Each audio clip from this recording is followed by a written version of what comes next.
Hola amigas y amigos, ¿cómo están? Qué gusto verlos en un nuevo video. El día de hoy, como lo ves en el título, hablaremos del proceso de mejora continua. ¿De qué manera vamos a conocer? Quédate, que el día de hoy te lo voy a compartir. Así que vámonos con este material que recuerda quedará disponible para todas y para todos para que lo puedas descargar.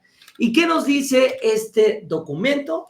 Nos da una presentación, nos habla del fundamento legal, las consideraciones importantes a tomar en cuenta, el proceso de mejora continua, las fases del proceso de mejora y nos presenta anexo 1, ejemplo de análisis de los ámbitos, y anexo número 2, planteamiento de objetivos, metas y acciones. ¿Qué nos dice? Este documento permite orientar a las escuelas en el desarrollo de su proceso de mejora continua que contribuye a garantizar que todas las NNA participen, promuevan su pensamiento crítico y su desarrollo integral. Además, se fortalezca el vínculo con la comunidad. ¿Cómo ves, amiga y amigo? Hasta este momento es algo que ya hemos leído en el artículo 3, la Ley General de Educación. También nos dice que es posible que al principio los colectivos docentes lo perciban como una tarea intensa y compleja. Sin embargo, deben de reflexionar cómo su práctica debe de contribuir a dar sentido y realizar por qué reconocen su relevancia para mejorar la educación que se está brindando a NNA. Conviene empezar con un proceso sencillo que recupere lo que ya se está haciendo para que, por un lado, el colectivo desarrolle de manera progresiva la capacidad de llevarlo adelante y, por el otro, los docentes perciban el valor de que el proceso de mejora continua puede aportar a su trabajo cotidiano.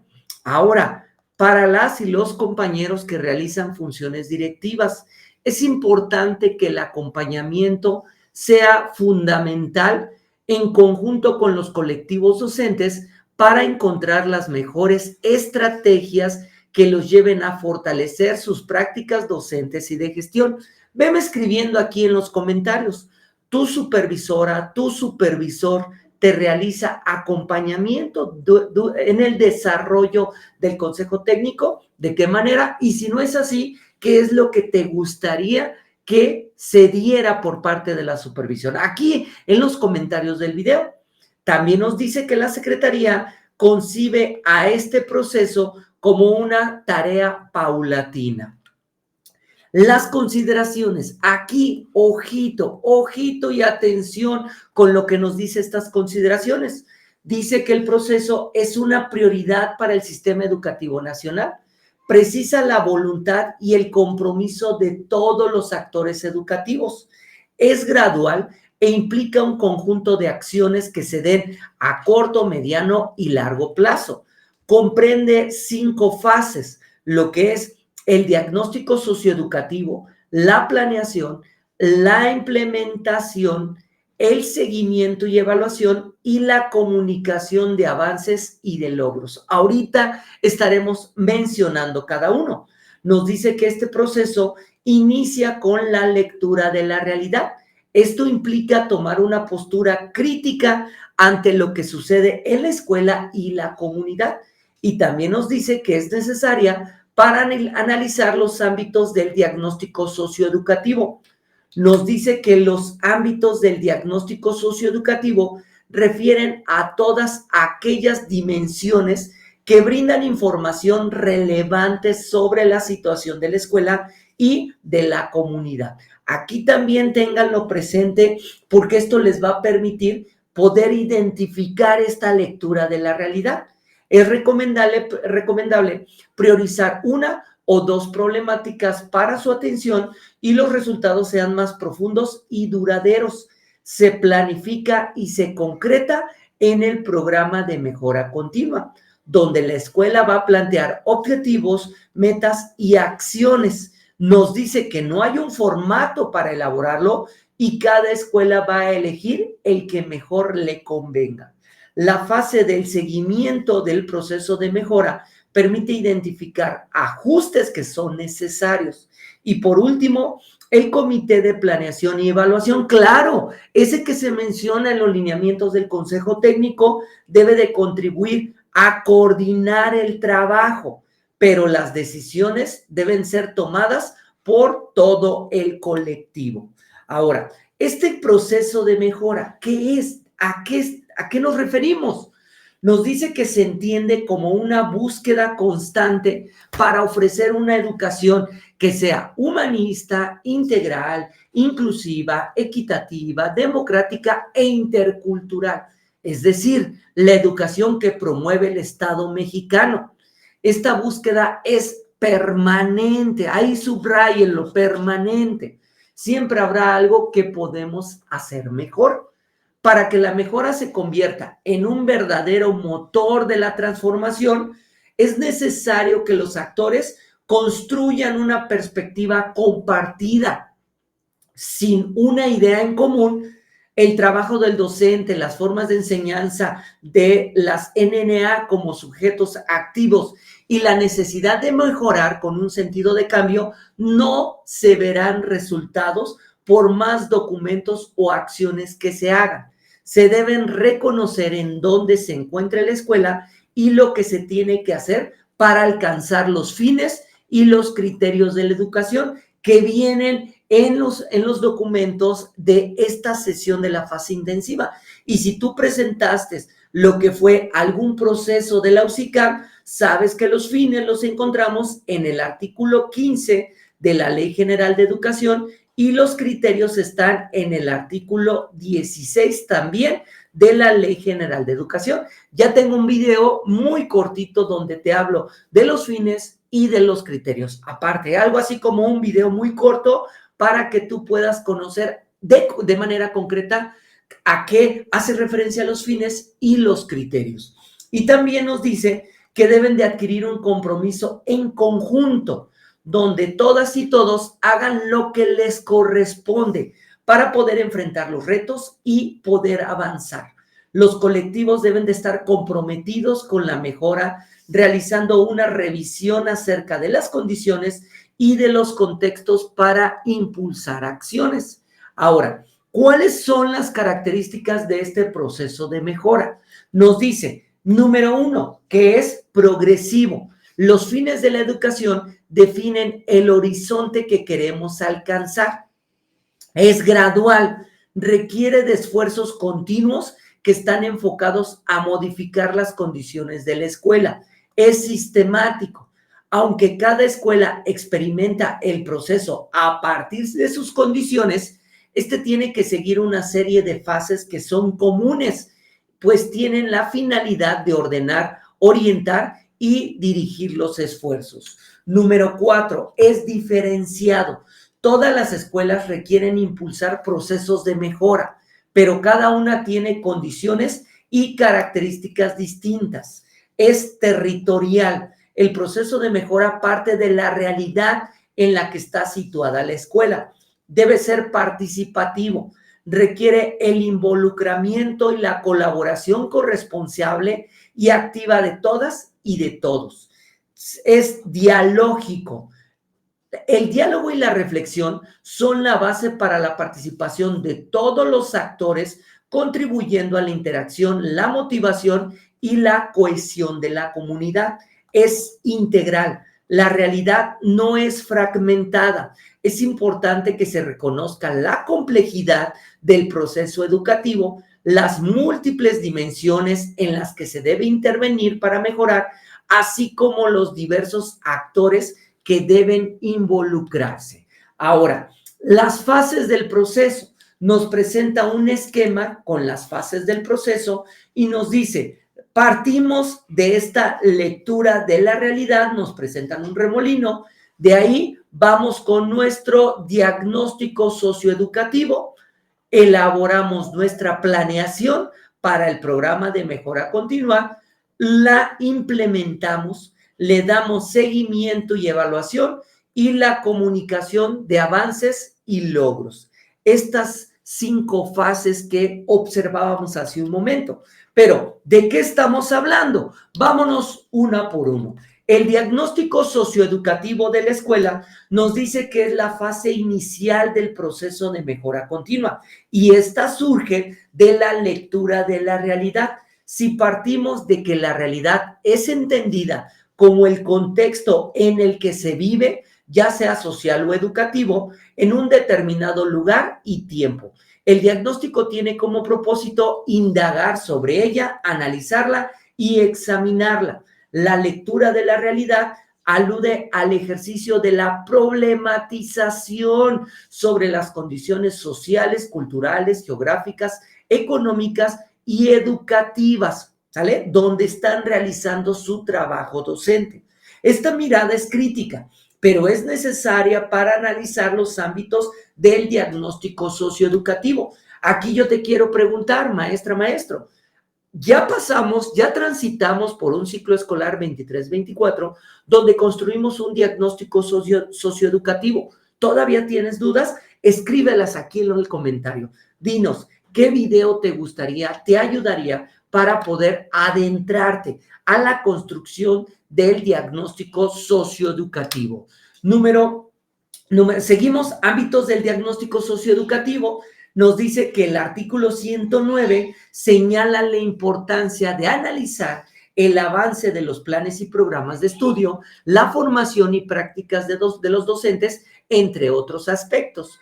Por su parte, los programas sintéticos señalan que para la construcción del programa analítico, los colectivos docentes deben analizar las condiciones académicas, familiares, sociales, educativas de los alumnos, de los docentes y de la escuela, con la finalidad de definir situaciones, problemas que puedan ser relevantes para trabajar los contenidos de enseñanza.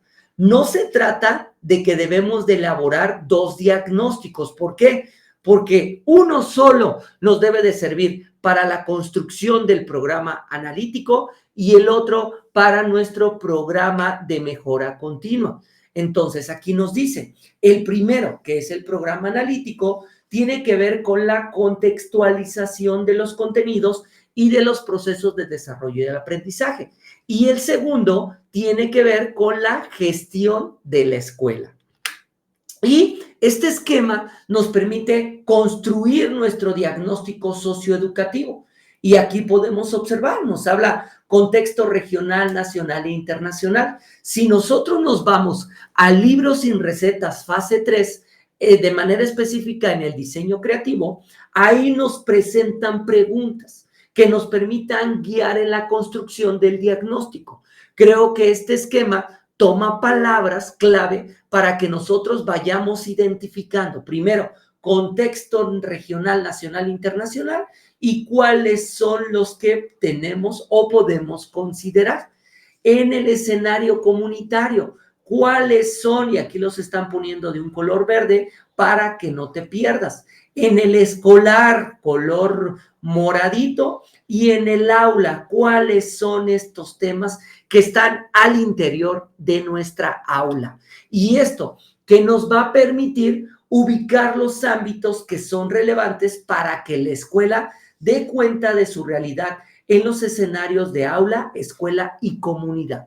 Por eso es importante, y nos lo decía hace un momento, tiene que ser dialógico, porque entonces hay que dialogar, hay que proponer, hay que mencionar, hay que presentar evidencias que permitan construir un diagnóstico lo más real posible. Ahora, para realizar el diagnóstico en el programa analítico, debemos de identificar los ámbitos seleccionados.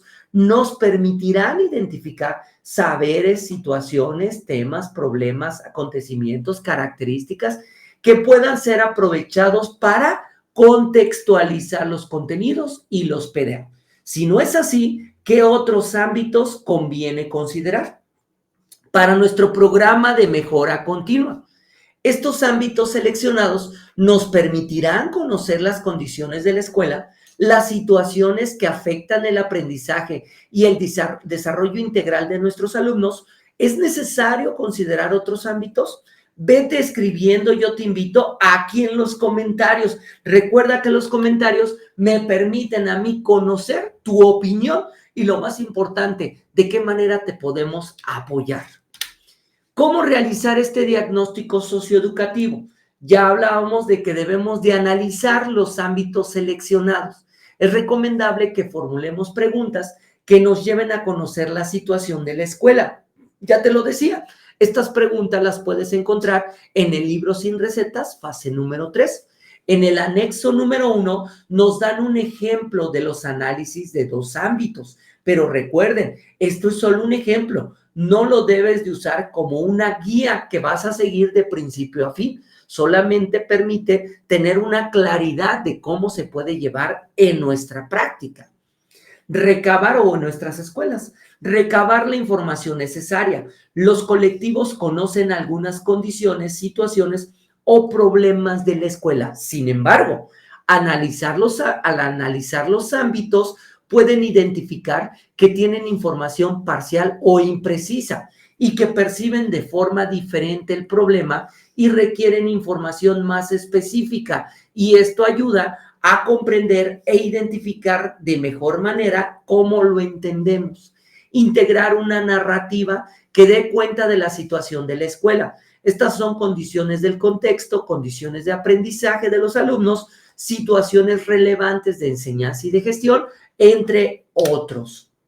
Y analizar la narrativa para identificar las problemáticas que requieren ser atendidas o que se desean transformar, así como las que pueden ser aprovechadas para contextualizar los contenidos y los PDA. Se debe priorizar las problemáticas identificadas. Seguramente tu lista es demasiado larga, pero es necesario que vayas delimitando las que van a poder ser atendidas por la escuela como parte de tu programa de mejora continua. Por otro lado, también es importante que las situaciones, los temas, los problemas, los acontecimientos o las características que hayas identificado para contextualizar contenidos y PDA se prioricen considerando las que son más relevantes para la comunidad. Y aquí tenemos un ejemplo, preguntas que te permiten elaborar o llevar a cabo esta priorización. La escuela puede atender la problemática con los recursos con los que cuenta. ¿Es de su ámbito de competencia? La problemática requiere de una planeación con objetivos, metas y acciones a mediano y a largo plazo. La problemática afecta el aprendizaje y desarrollo integral de las y los estudiantes, afecta sus trayectorias educativas y podría incrementar el abandono escolar. Entonces, estas son preguntas que tú puedes llevar a tu consejo técnico que te permitan ahí ir delimitando y priorizando las problemáticas a las cuales tú vas encontrando. Vámonos a la fase del diagnóstico y entonces nos dice que en esta fase es importante que el comité promueva que se recuperen todas las voces, la de los alumnos, las familias, los docentes, los directores, entre otros actores. Se apoye la integración de la información obtenida, se coordine la reflexión y el análisis para la priorización, se dé a conocer a toda la comunidad las problemáticas que se van a atender. Esto permite tener una mirada compartida en lo que es necesario mejorar. Esta planeación, vámonos con la planeación, ya terminamos con el diagnóstico y seguimos con la planeación. Este es el camino que debe seguir el colectivo para avanzar en su propósito de ofrecer una educación que promueva el desarrollo integral.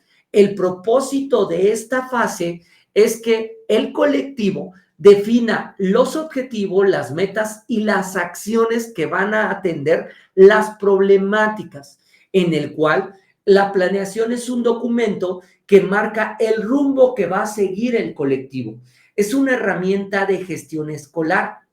Organiza y articula los recursos disponibles y surge del compromiso de toda la comunidad escolar para poder impulsar la mejora educativa. Si es solicitado por alguna autoridad, debe ser con fines de acompañamiento. Ahí muéstrenselos a sus autoridades para que sus autoridades digan, sí lo debo de conocer para que de esta manera yo pueda llevar a cabo acciones de acompañamiento. La implementación. La implementación nos dice que se pone en marcha los compromisos establecidos para la mejora. Una implementación apropiada implica que estas acciones se realicen según lo planeado. Sin embargo, durante el proceso pueden modificarse o pueden ajustarse a partir de los resultados que se vayan obteniendo. Y nos dice, en esta fase se promueve que toda la comunidad conozcan los objetivos, las metas y las acciones que se llevarán a cabo en el programa de mejora continua. Los involucrados de manera directa en las acciones planteadas deben de conocer las fechas en que se deben de realizar y las evidencias que te permitan dar cuenta de ello. Ya te lo dijo, no vas a generar evidencias para que se las entregues a tu autoridad, las vas a generar con fines de mejora. Por aquí no me di cuenta que no me alcanzan, ahí está, no me alcanzan a ver y ahí sí lo están observando. La que sigue, seguimiento y evaluación. Aquí el seguimiento es necesario para reconocer la brecha entre lo planeado y lo que realmente se implementará, así como la evaluación para identificar si los resultados son o no los esperados. Reflexionemos sobre ello y tomemos decisiones al respecto. Tienen diferentes intenciones, pero articuladas se realizan en distintos tiempos del ciclo escolar. Nos dice que se requieren de responsables e insumos para ello, incluyendo los indicadores e evidencias que se establecieron en las metas. En esta fase, el comité contribuye a recoger la información y tenerla disponible para el momento de análisis y evaluación, verificar que las acciones planeadas se hayan realizado en tiempo y forma. Dirigir el diálogo en los momentos que se establezca para la revisión de los avances del programa de mejora continua y realizar los ajustes necesarios, hacer el balance final de los logros alcanzados y presentarlos al colectivo docente para la toma de decisiones. Y por último, la comunicación de los avances y de los logros. Aquí nos dice que la comunicación se puede realizar en periodos o momentos definidos por el colectivo. Es importante que se recupere la información que lo sustente y decidir las maneras de cómo lo vamos a comunicar. Comunicar los avances a la comunidad invita sin perder el carácter formal a la creatividad para poder optimizar o crear medios y recursos para que todas y todos sus integrantes conozcan los logros de la escuela. Este ejercicio está muy lejos de la concepción de una carga administrativa. Ojito aquí también, maestras y maestros, porque la comunicación no tiene que observarse o entenderse como una carga administrativa. Nos dice que la supera y la transforma en una oportunidad de reconstruir o crear vínculos al interior de la comunidad y con el entorno. ¿Qué le toca al comité? Integrar la información con respecto a los logros alcanzados en las metas y los objetivos planteados. Coordinar el diálogo con el colectivo para acordar la forma y el momento de comunicarlos a la comunidad escolar y presentar a la comunidad los logros alcanzados. ¿Cómo ves, amiga, mi amigo? ¿Cómo puedes concebir este nuevo documento que nos presenta la autoridad para construir este proceso de mejora continua? ¿Es fácil? ¿Es difícil? Escríbeme aquí en los comentarios qué opinas tú, pero lo más importante, escribe qué es lo que te ha gustado del video y recuerda, si tú me ayudas con las preguntas, con las dudas que tú tienes, yo te podré responder para poder construir un mejor consejo técnico escolar. Nos vemos a la vueltita de la esquina. Gracias por vernos y no olvides manitas arriba y si no estás suscrito, es el momento para hacerlo. Adiósito.